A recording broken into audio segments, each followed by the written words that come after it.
वो आपका होस्ट और दोस्त वापस आ गया हूँ एक और नए ट्रिप और एक और नए सीरीज के साथ। ये है जापान।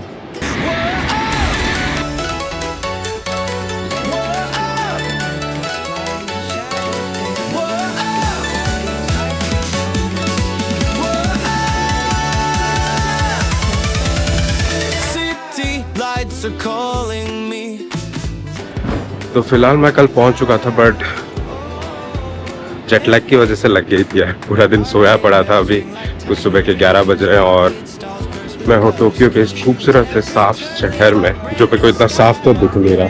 आप ही बताओ, सुबह के 11 बज रहे हैं। तो फिलहाल जाते हैं और कुछ जगह एक्सप्लोर करते हैं और उस हिसाब से देखते हैं आगे का प्लान आज का। बात करो वीज़ा प्रोसेस की, तो वीज़ा तो आपको वीएफएस से ही अप्लाई करना पड़ेगा। होना तो 5 दिन चाहिए, बट मेरा 1.5 महीने के आसपास लग गया था इनको। तो पूरा एकदम लास्ट मोमेंट में ही प्लान बना था, क्योंकि वीज़ा आ नहीं रहा था और मैं जितनी बार भी उनको कांटेक्ट कर रहा हूँ कुछ रेस्पॉन्स आ नहीं रहा था। फिलहाल वीज़ा का प्रोसेस के लिए मैं चलता हूँ आपको कंप्यूटर स्क्रीन पे। और अभी कुछ हाल फिलहाल में आपको वीज़ा के फ़ीस भी बढ़ने वाले हैं।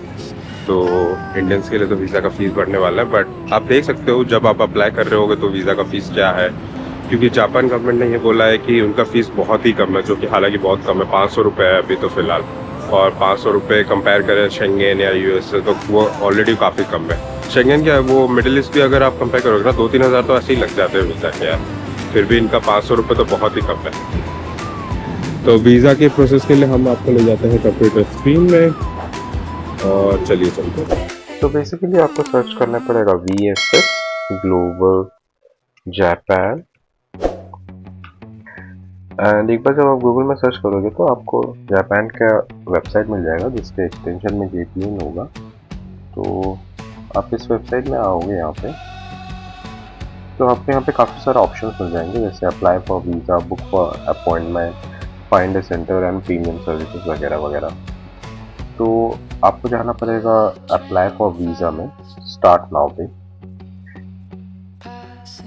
एंड जैसे ही आप स्टार्ट नाउ में जाओगे तो यहाँ पे आपको स्टेप बाय स्टेप गाइड पूरी दी हुई है कि आपको कौन सा स्टेप कब करना है, एंड आपको ये 7 स्टेप फॉलो करने पड़ेंगे। तो अगर मैं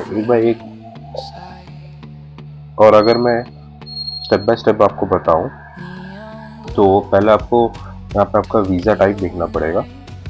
आप यहाँ पे वीज़ा टाइप आके देख सकते हो।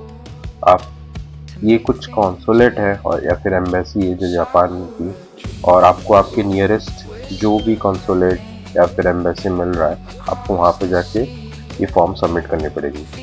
और अगर आप यहाँ पे देखोगे तो नीचे यहाँ पे जुरिसडिक्शन भी लिखा हुआ है।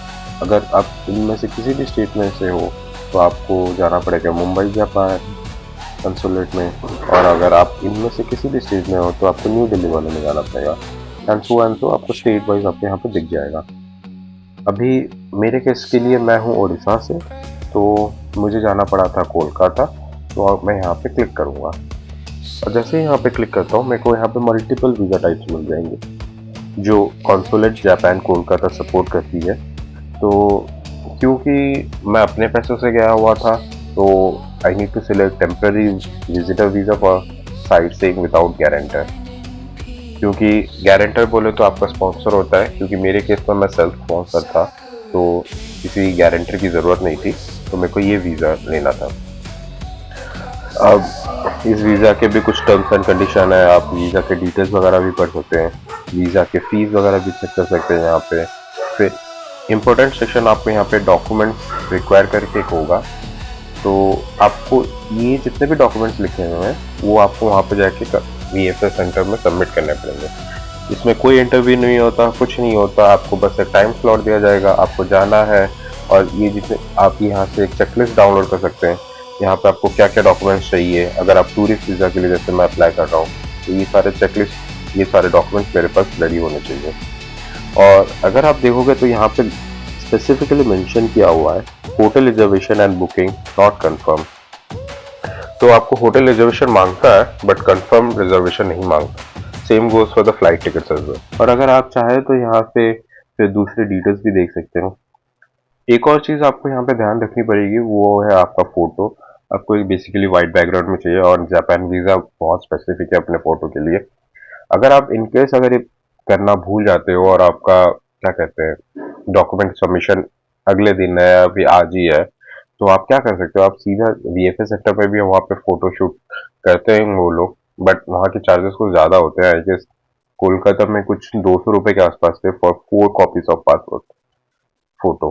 तो आप चाहे तो वहाँ पे भी कर सकते हो, बट मेक श्योर करना कि आपका जहाँ से भी आप फोटो उठाओ वहाँ पे 70% फेस कवर होना चाहिए और वाइट बैकग्राउंड होना चाहिए, और बेसिक नॉर्मल रिक्वायरमेंट है, और बेसिक नॉर्मल रिक्वायरमेंट है। और अगर प्रोसेसिंग टाइम की यहाँ पे बात करूँ तो यहाँ पे लिखा गया है कि मिनिमम आपको 5 वर्किंग डेज आपको इनको देनी पड़ेंगे जब आप सबमिट करते हैं। तो बेसिकली आप वीएफएस में सबमिट करोगे, एक बार जब वीएफएस में अपने डॉक्यूमेंट सबमिट करोगे, फिर वो डॉक्यूमेंट्स आपके वीएफएस सेंटर क्या करेगी, कंसुलेट को फॉरवर्ड करेगी बाय कुरियर। तो वो जो कुरियर में आई गेस 1 या 2 दिन लग जाएंगे।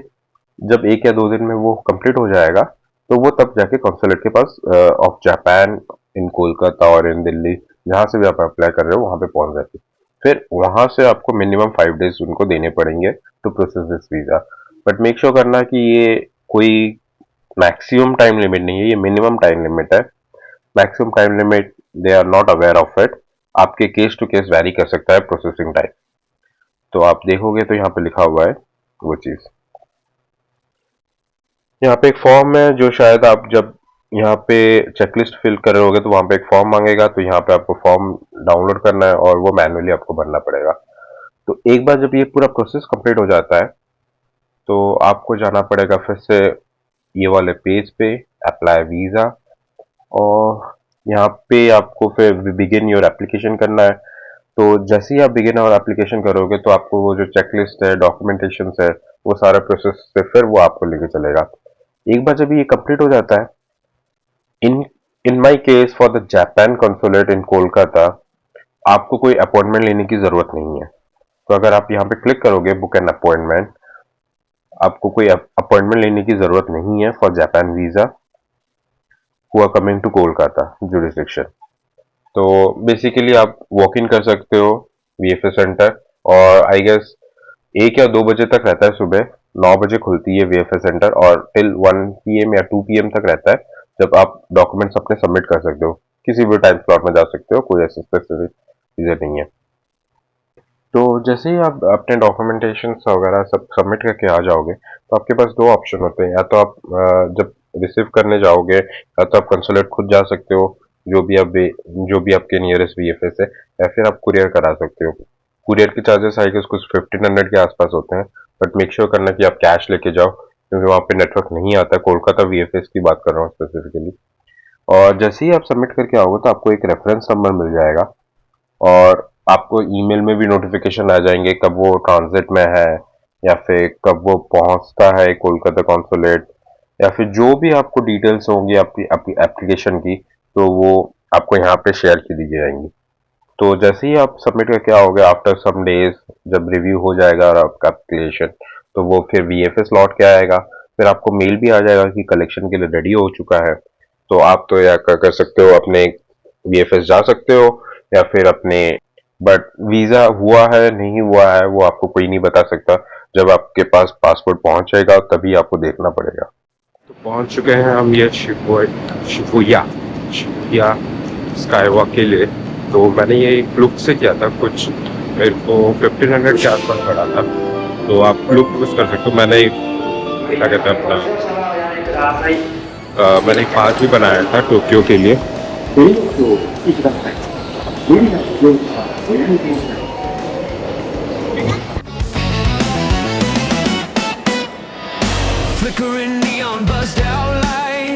बेसिकली आपको यहाँ पे आना पड़ेगा, एक मॉल जैसा मिलेगा, इसके 3rd फ्लोर पे जाना पड़ेगा। बेसिकली आपको स्काई के लिए पूरा टॉप फ्लोर पे जाना पड़ेगा, क्योंकि मैप में लिखा तो था 3rd floor, but 3rd floor में कुछ है। टॉप फ्लोर तो 6th फ्लोर के आसपास होगा ये। एक बार चला जाता हूँ फिर दिखाता हूँ।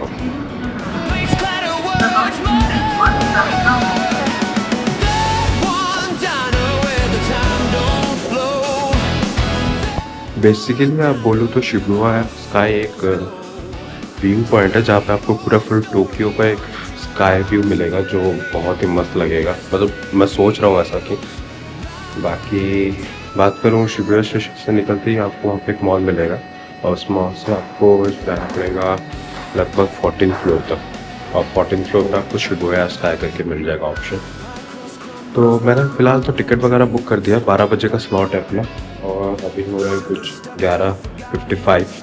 अभी मैं मॉल में हूँ, 11 फ्लोर में हूँ, जा रहा हूँ 14 फ्लोर की तरफ, और यहाँ से कितना प्यारा व्यू मिल रहा है मेरे को शहर का। और बात करूँ यहाँ की चीज़ों की, तो आपको यहाँ पर होटल एक्सक्लूसिव करके मिलेगा, एक्सक्लूसिव सीट्स, एक्सक्लूसिव एलिवेटर, जहाँ पे सिर्फ बूढ़े, औरत और जो पेट से है वो सब वहाँ से जा सकते हैं। फिलहाल अपन वेट करते हैं अपने लिफ्ट के आने का।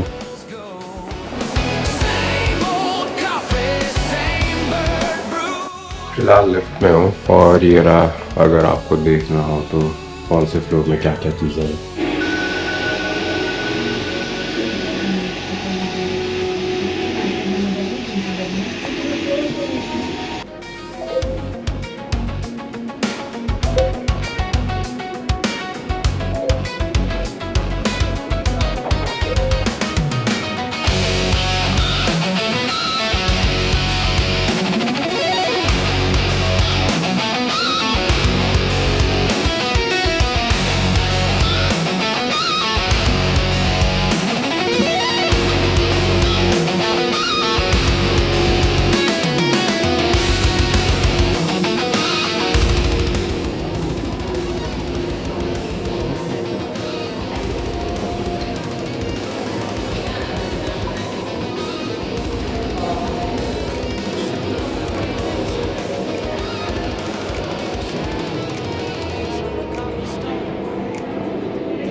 बेसिकली ये ऊपर एक जगह है, मॉल का बस टॉप फ्लोर है, और पीछे देखोगे तो आपको क्या दिखेगा, टोक्यो, क्या कहते हैं यार, टोक्यो टावर, और पीछे देखोगे तो आपको माउंट फूजी भी दिखेगा।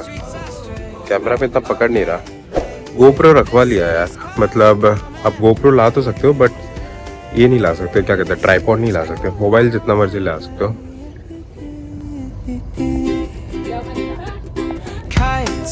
Flying up high in the blue, children laughing, their joy breaks through. I spin like a top in this arcade, every turn feels like a parade. Oh, oh, oh, oh, oh, oh, oh. Bells are chiming in my ear, every sound so bright, so near. Oh, oh, oh.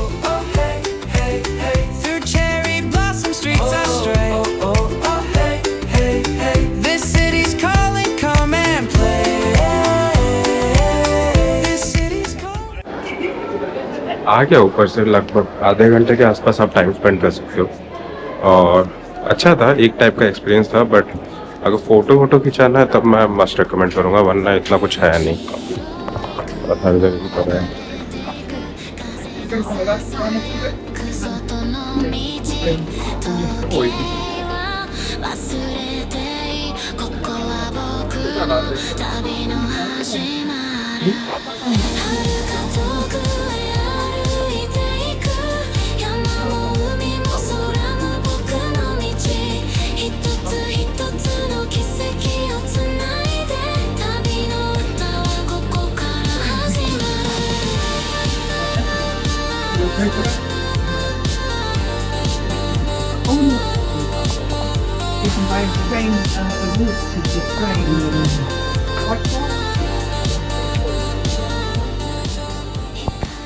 Finally हो गया अपना complete. ज़्यादा कुछ नहीं था, मतलब वो sky top view ही है बस एक तरह से, जहाँ आपको भी फेमस शिबुया स्क्वायर दिखेगा, दिख रहा है ना आपको? इतना बेहतर तो नहीं दिख रहा होगा यहाँ से, बट ठीक है, शाम को थोड़ी और ज़्यादा चहल पहल रहती होगी, और सामने आपको माउंट फूजी और पीछे की तरफ टोक्यो टावर भी दिख जाएगा। इसके अलावा एक सोविनियर शॉप है जहाँ से आप थोड़े बहुत छोटे मोटे चीज़ें खरीदते हैं, थोड़ा एक्सपेंसिव है on the other hand, but ठीक है, कंसिडरेबल है, टूरिस्ट प्लेस है तो थोड़ा ज़्यादा पड़ेगा ही। फिलहाल बस इस वीडियो में इतना ही, फिर मुलाकात करेंगे अगले वीडियो में, अगले सफ़र में, अगले दिन। तब तक के लिए कीप ट्रैवलिंग, कीप एक्सप्लोरिंग, शुभ खैर।